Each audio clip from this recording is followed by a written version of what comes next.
Nanti insya Allah akan ada project baru, masih ada discuss lah. Kalau dengan mahasiswa-mahasiswa kayak gimana Pak? Pola pengajaran ilmu komunikasi yang menyenangkan itu kan seperti apa sih? Dia tidak akan kalau tidak ada broadcasting, advertising nggak bakal jalan.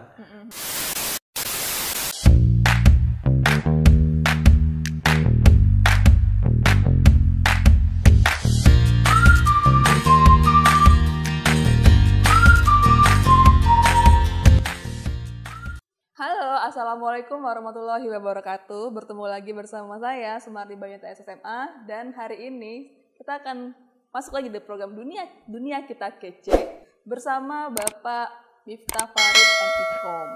Salah ya? Bener, Muhammad Bu. Jadi ada Muhammad depannya. Ada Muhammad di depannya, Iya. Muhammad Miftah Farid MIkom. Jadi nanti akan diperkenalkan sendiri sama yang bersangkutan, sama beliau, tentang siapakah beliau. Dan yang jelas kita akan banyak berbicara hari ini mengenai dunia ilmu komunikasi. Selamat siang Pak Farid.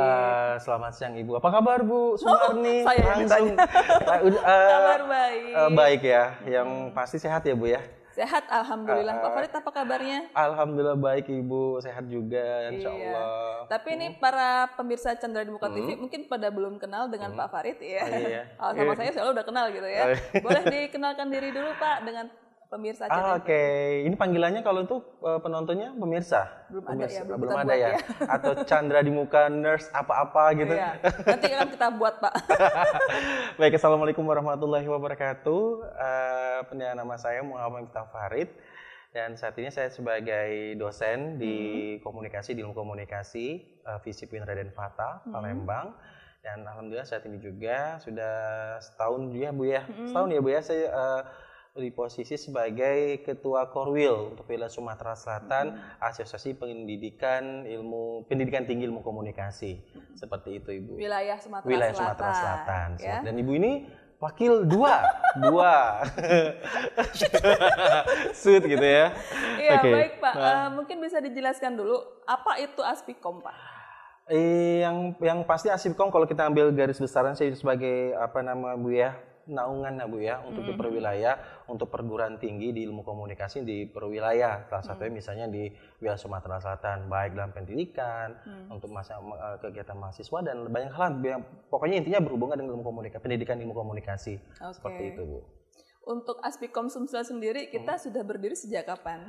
Berdiri tahun 2013 Bu. 2013. Sudah 2 kali pergantian dan saya periode yang ketiga. Yang ketiga ya. Kemarin pertama itu Pak Hefriadi, Ibu Rahma Santi yang kedua, dan yang ketiga baru saya. Seperti itu Bu. Nah, sudah setahun nih ya sebagai setahun. Ketua Aspikom ya. Jadi kalau sebagai dosennya di UIN Raden Fatah gitu ya, di ilmu komunikasi.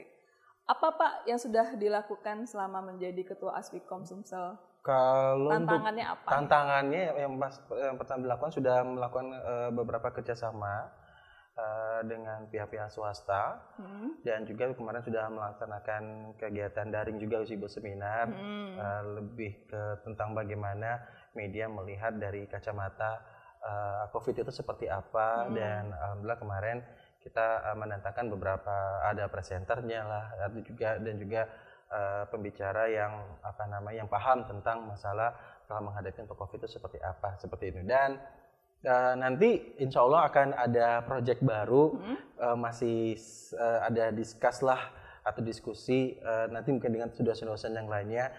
Tidak hanya kita berbicara COVID, karena kita berbicara masalah COVID orang udah mulai bosen ya, itu aja.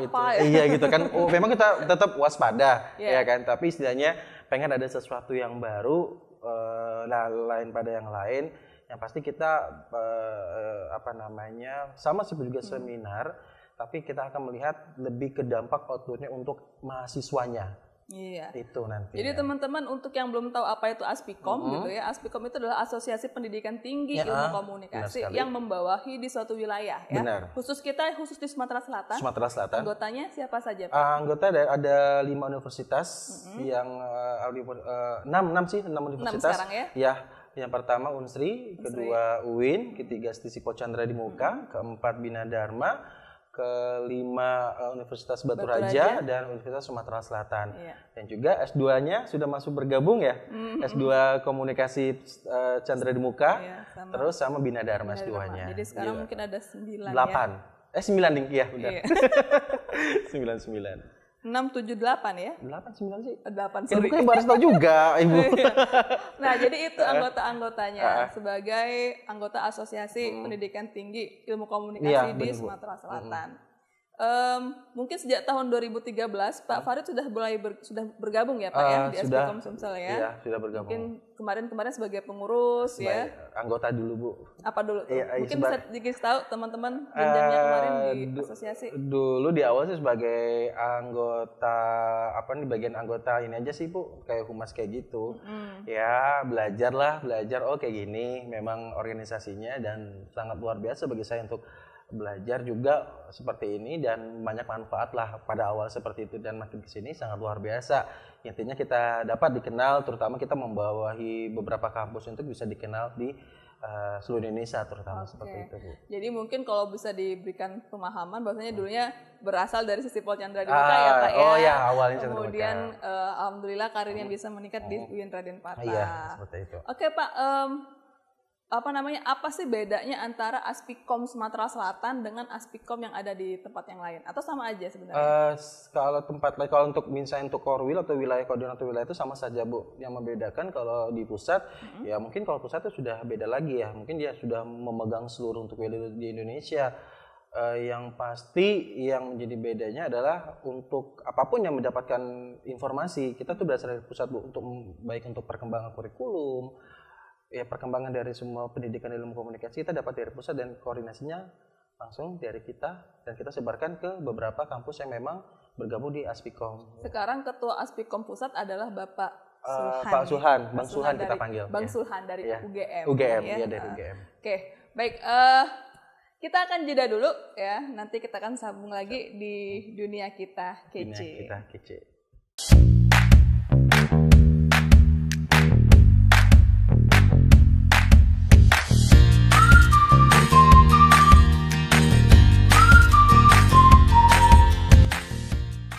Halo, kembali lagi di dunia kita kece, masih bersama Anita dan Bapak Farid. Iya. Panggilannya Pak Farid ya? Iya. Panggilan sayang itu Pak ya?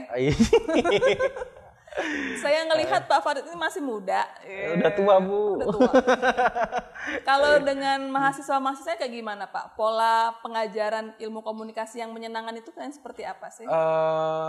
Kalau saya lihat dari dulu ya, waktu semenjak di awal karir saya di dunia jadi dosennya di Sisipol. Nama yang ada itu pertama saya ucapkan terima kasih pada Sisipol Chandra di Muka. Dengan dari Chandra di Muka saya bisa dikenal lah lumayan walaupun tingkat ya saat ini Sumatera Selatan sudah dikenal lah ya. Alhamdulillah. Terima kasih banget dan saya mendapatkan suatu pendidikan sangat luar biasa. Bagaimana cara untuk menghandle mahasiswa, baik yang ada yang malas-malesan ya. Namanya juga Bu Nita tuh pasti sudah paham betul. Tapi kalau pola yang saya kerjakan adalah satu kedekatan saya dengan mahasiswa tersebut, kedekatannya sehingga mereka merasa nyaman dengan kita. Ya akhirnya dalam proses belajar mengajar sama-sama enak, sama-sama asik, terus ya udah mereka akan mungkin ada kenangan lah intinya kayak gitu sih Bu. Dalam definisi Pak Farid sebagai ketua Aspikom, apakah definisi dosen kece? Dosen kece menurut saya dosen yang baik, dosen yang peka biasanya sih. Terus yang baik, peka, peduli seperti itu dan bukan berarti kita lemah, tidak. Dalam arti apa yang menjadi kemauan dari anak-anak ya nggak harus kita ikutin, tapi kita harus ya itu Bu. Kalau misalnya dosennya ikutan nongkrong gitu di kafe kira-kira kayak gitu? Nggak masalah sih. Nggak masalah, asal ya apa yang kita fokuskan, apa kita bicarakan memang benar-benar ada gitu loh Bu. Ada yang dibahas skripsi misalnya, gitu ya, teori komunikasi gitu. Benar, gitu Bu. Dari sekian banyak mata kuliah yang pernah Pak Farid ajar, apa yang paling menarik Pak? Apa nih mata kuliahnya atau apa nih? Terserah mata kuliah, mungkin pengalaman yang pasti kok. Iya dalam komunikasi tantangannya adalah menyamakan satu visi dan misi itu sulit Bu kadang-kadang. Itu loh, apalagi kalau misalnya kita nih sama kayak Ibu juga mata kuliah praktek. Terkadang kan mereka kan, aku mau gini Pak, aku mau gini. Tapi kan mereka, kita yang harus kita dengarkan adalah kemauan mereka. Tinggal kita sebagai seorang dosen mengambil benang merah, tetap proyek yang kita buat itu harus jalan, kayak gitu sih. Tantangannya ya memberikan pemahaman itu ke anak-anak kayak gitu. Nah, tadi kan sudah ngobrolin banyak tentang dosen gitu ya. Nah, bagaimanakah cara Pak Farid membagi waktu antara kesibukan sebagai dosen ilmu komunikasi dengan jabatan sebagai Ketua Aspikom Sumatera Selatan? Kalau membagi sama saja sih Bu, karena kan nggak tiap hari juga kalau di kegiatan Aspikom. Paling kita ada rapat kecil-kecilan, ya kumpul diskus lah, maksudnya ngobrol-ngobrol kecil sama teman-teman, ya mungkin sebulan sekali atau 2 bulan sekali, tergantung melihat suatu kondisi yang seperti itu. Kedua, kalau kegiatan kuliah ya tetap normal-normal, ya kuliah tiap hari, yang seperti itu. Nggak ada masalah sih Bu. Nggak ada masalah ya, bisa bagi waktu selama ini ya. Iya, okay. Bisa. Yang penting enggak lah Bu, cukup 1 periode aja lah. Yang pasti ya agak sedikit kalau ada hobi, ya agak sedikit terganggu juga, tapi ya nggak masalah, diatur waktu lah nanti. Iya, saya melihat juga Pak Farid hobi masak ya. Bisa lah sedikit dikenalin tentang hobi masaknya. Kalau hobi masak memang dari dulu, tapi untuk aplikasinya itu baru-baru semenjak COVID ini, iseng-iseng aja sih Bu, iseng-iseng coba. Kan biasanya kalau kita kan kuliahnya daring nih, ya kan, memang kuliah online. Jadi sembari nggak terlalu banyak aktivitas karena kantor juga tutup, ya sembari gitulah. Pasti banyak yang penasaran gitu ya dengan Pak Farid. Mungkin bisa dikasih tahu alamat sosial medianya, bisa mungkin di searching. Oke, kalau misalnya pengen tahu ya kehidupan saya itu boleh di follow di Rahadi, faridrahadi.official, itu aja. Khusus yang masaknya? Yang masaknya Rahadi Kitchen, _, itu aja. Iya. Ya, jadi menarik sekali ya. Jadi sebagai seorang dosen ternyata kita juga punya kehidupan lain Pak Farid ya. Sisi lain lah Bu. Hobi masak, kemudian bisa mengaplikasikannya, bahkan bisa untuk cari duit juga ya Pak, tambahan-tambahan gitu ya. Bener. Jajan malam mingguan gitu ya. Oke, siap. Oke, pertanyaan selanjutnya adalah bagaimana cara Pak Farid selaku Ketua Aspikom Sumsel untuk bisa mengkoordinasikan para anggota yang mungkin memang berasal dari 5 universitas dan berbeda-beda gitu kan. Adakah kesulitan untuk saling menjaga komunikasi di antara anggota dan pengurus? Kalau untuk masalah kesulitan nggak juga sih Bu. Kesulitan komunikasi tetap lancar karena kita ada ya grup lah ya, komunikasi, informasi dan lain sebagainya seperti itu. Ya mungkin kesibukan mereka. Ya gitu loh. Ya setiap organisasi pasti akan ada. Tapi bukan menutup kemungkinan kita tidak bisa diam aja sih Bu. Maksudnya ya kita tetap kumpul, ada sesuatu yang kita hasilkan. Makanya kumpul-kumpul kita ya ada bobot, ada hasil lah nantilah kalau ada beberapa kegiatan kayak gitu Bu. Oke. Seperti itu. Nah sekarang mungkin ada bocoran Pak tentang kegiatan besar yang bisa dilakukan yang akan dilakukan oleh Aspikom Sumsel ke depannya, kira-kira apa? Tadi kemarin itu lagi coba untuk kolaborasi lah dengan anak IMIKI. Oke, IMIKI itu kepanjangan dari Ikatan Mahasiswa Komunikasi, Ilmu Komunikasi untuk sama bagian Sumatera Selatan ya. Bagian Sumatera Selatan kita bakal coba kolaborasi dengan anak-anak. Gimana caranya? Biarlah kita memberikan mempadu-padukan sebuah konsep, tetap kita sama-sama jalan. Yang pasti kita insya Allah nanti ada seminar nasional Bu. Oke. Tetap daring sih, daring. Iya ya. Iya tetap daring Bu. Ya, insya Allah nanti kita pembicara-pembicara yang di pemerintahan lah pusat. Nanti jadi kita tentang government ya, government communication ya. Seperti itu. Baik Pak Farid. Ini ngomong-ngomong tentang COVID-19 gitu ya, tentu banyak sekali pengaruh yang terjadi entah di dunia pendidikan, baik itu di sistem pengajaran dan lain sebagainya. Kalau di UIN sendiri kira-kira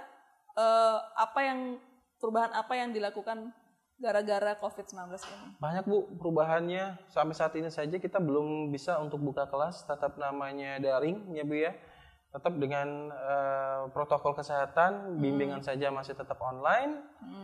Mau ketemu aja harus sudah pakai aplikasi, tanda tangan juga pakai aplikasi. Iya, seperti itu Bu.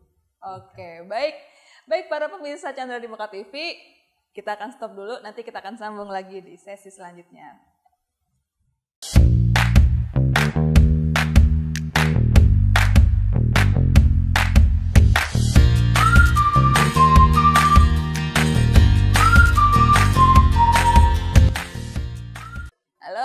lagi di Dunia Kita Kece. Dunia kita kece. Di sesi yang terakhir. Nggak terasa ya Pak ya. Wow. Durasinya kemudian membuat kita sampai pada sesi yang terakhir. Nah, sesi ini mungkin kita akan lebih banyak berbicara tentang bagaimanakah pesan, mungkin juga kesan Pak Farid sebagai Ketua Aspikom atau juga sebagai dosen ilmu komunikasi melihat dunia pendidikan Indonesia saat ini seperti apa, dan mungkin juga ada langsung ditambahkan pesan-pesan dan mungkin tipsnya ya Pak ya. Silakan Pak. Yang pasti terutama untuk masa pandemi kayak gini Bu ya, yang pasti memang untuk semuanya baik dari pengajar atau juga mahasiswanya ya harus sabar aja. Segala sesuatu memang ada resiko. Memang kita kadang kangen mau pengen marahin anak-anak, tugas mana gitu ya. Tapi kan ini dihalangi oleh kondisi seperti ini dan juga jaringan. Yang pasti kedua belah pihak itu memang harus sabar untuk seperti itu. Dan juga untuk menghadapi ini ya balik lagi, apapun yang menjadi penghalang bukan berarti kita akan lengah atau bukan dalam arti kita nggak mau untuk belajar lagi. Tetaplah kita berusaha untuk seperti itu. Dan apapun yang menjadi suatu kebijakan dari pemerintah ya harus diikutin aja, apalagi terutama untuk protokol kesehatan. Itu aja sih Bu. Iya, saya juga pernah ditanya kemarin, Bu kapan kuliah lagi? Aduh. Sedangkan Menteri Pendidikan aja nggak bisa jawab gitu ya. Iya benar Bu. Ya kita juga sama-sama berharap ya COVID-19 segera berakhir. Tadi pesannya untuk sabar itu ya. Sabar aja. Sabar disayang Tuhan. Benar sabar aja seperti itu. Nah, mungkin sebagai Ketua Aspikom Sumatera Selatan, kira-kira apa yang mau disampaikan kepada para pemirsa Chandra di Muka TV atau mungkin juga para mahasiswa-mahasiswa ilmu komunikasi umumnya di Sumatera Selatan, Pak? Pasti kita akan terus memajukan ilmu komunikasi, terutama untuk wilayah Sumatera Selatan, dan juga dengan segala sesuatu apa yang kita akan berikan kepada masyarakat, terutama anak-anak ilmu komunikasi, kita akan berikan seperti itu. Baik misalnya ada, apalagi tentang masalah untuk Kampus Merdeka ya Bu ya. Oke, Kampus Merdeka. Nanti outputnya itu sangat luar biasa terutama untuk anak-anak atau mahasiswa-mahasiswa, terutama untuk jurusan komunikasi. Itu yang akan jadi pembahasan kita nanti di seminar Bu. Oh gitu, oke sip. Oh iya, saya jangan sampai lupa. Jadi di ranah komunikasi sekarang kan terus berkembang ya Pak Farid ya. Mungkin awalnya dulu kan hanya di publisistik dan di jurnalistik. Kira-kira kalau misalnya sekarang Pak Farid menilai dunia ilmu komunikasi udah mengarah ke mana Pak trennya Pak? Apakah ke broadcasting, ataukah ke public relation, atau advertising, atau seperti apa? Kalau saya tidak bisa siapa yang lebih oke gitu, enggak. Kalau nggak ada broadcasting, dia tidak akan kalau tidak ada broadcasting, advertising nggak bakal jalan. Intinya semuanya berkesinambungan, baik komunikasi politik, ada budaya, kata Ibu tadi misalnya ada pariwisata atau ya PR. Kalau nggak ada PR nggak bakal jalan. Itu aja intinya, berkesinambungan Bu. Saya tidak bisa melihat ini bagus jurnalistik, tidak. Kalau nggak ada jurnalistik juga nggak ada bisa itu Bu, kayak gitu maksud saya. Gitu broadcasting ya. kan. Kita sekarang juga ada jurnalistiknya. Iya, gitu pasti seperti itu. Jadi tetap namanya sama-sama bagus, tinggal kenyamanan dari anak itu lebih nyaman di mana. Nah, kalau digabungkan udah jadi formasi yang bagus Bu. Kayak gitu. Mantap sekali. Pak Farid, mungkin Bapak sudah tahu Chandra Dimuka TV gitu ya. Chandra Dimuka TV yang memang memberikan satu sarana kepada para penontonnya sebagai varian media untuk mendapatkan informasi yang berkualitas. Mungkin Pak Farid juga bisa menyampaikan hal-hal yang berkaitan tentang Aspikom Sumsel, bagaimana cara para orang-orang yang pengen tahu tentang Aspikom Sumsel, apakah ada kegiatan apa yang bisa diikuti, itu seperti apa? Yang pasti yang kalau mau ikut Aspikom ya bergabung ke Aspikom Bu. Tapi memang khusus kalau Aspikom kan khusus untuk dosennya, untuk pendidik. Tapi yang kalau misalnya kayak IMIK kan mahasiswanya. Kalau misalnya mahasiswa sudah melanjutkan selesai strata 2 untuk bisa bergabung dengan Aspikom, itu bisa. Aspikom itu untuk pengurus prodi di sebuah perguruan tinggi komunikasi. Benar sekali. Khusus untuk dosen ya mungkin juga bisa bergabung berkecimpung di situ. Kalau ISKI untuk sarjana. kalau IMIKI alumni mahasiswanya. Jadi banyak sekali asosiasi yang sudah dibentuk ya. Benar banget. Sama pendahulu untuk bahkan bergabung di situ. Benar banget. Baik, mungkin ada pesan-pesan terakhir gitu ya sebelum kita menutup Pak Farid kepada para pemirsa Chandra di Muka TV. Pesannya jangan lupa like and subscribe Chandra di Muka TV. Oke banget. Karena berkembang banget Bu, dari situ juga saya juga belajar di Chandra Muka TV. Di luar situ ya, maksudnya dari TV sebelah itu dari ya diajarkan dari Chandra Muka TV, tapi sangat luar biasa kampus yang memiliki laboratorium TV-nya yang sangat luar biasa yang udah lama banget sampai saat ini masih tetap bertahan. Tepuk tangan dong. Chandra Muka TV ya. Amin, terima kasih banyak Pak. Dengan Bu Sumarni nih luar biasa. Iya Bu, tetap jalan Bu. Ya siap. Oke Pak Farid itu saja mungkin. Baik para pemirsa Chandra Muka TV, itulah wawancara saya dengan Pak Muhammad Miftah Farid MIkom, Ketua Aspikom Sumatera Selatan. Jadi kita tadi sudah banyak sekali berbicara mengenai bagaimanakah dunia pendidikan khususnya di Prodi Ilmu Komunikasi yang ada di Sumatera Selatan. Semoga bermanfaat bagi yang mendengarkan. Kalau ada apa-apa bisa langsung hubungi Pak Faridnya tadi ya, jadi ada alamatnya. Dan terima kasih banyak atas perhatiannya dan mohon maaf jika ada kesalahan. Saya tutup dengan ucapan Assalamualaikum warahmatullahi wabarakatuh. Dunia kita kece. Dadah. Kece. Dadah.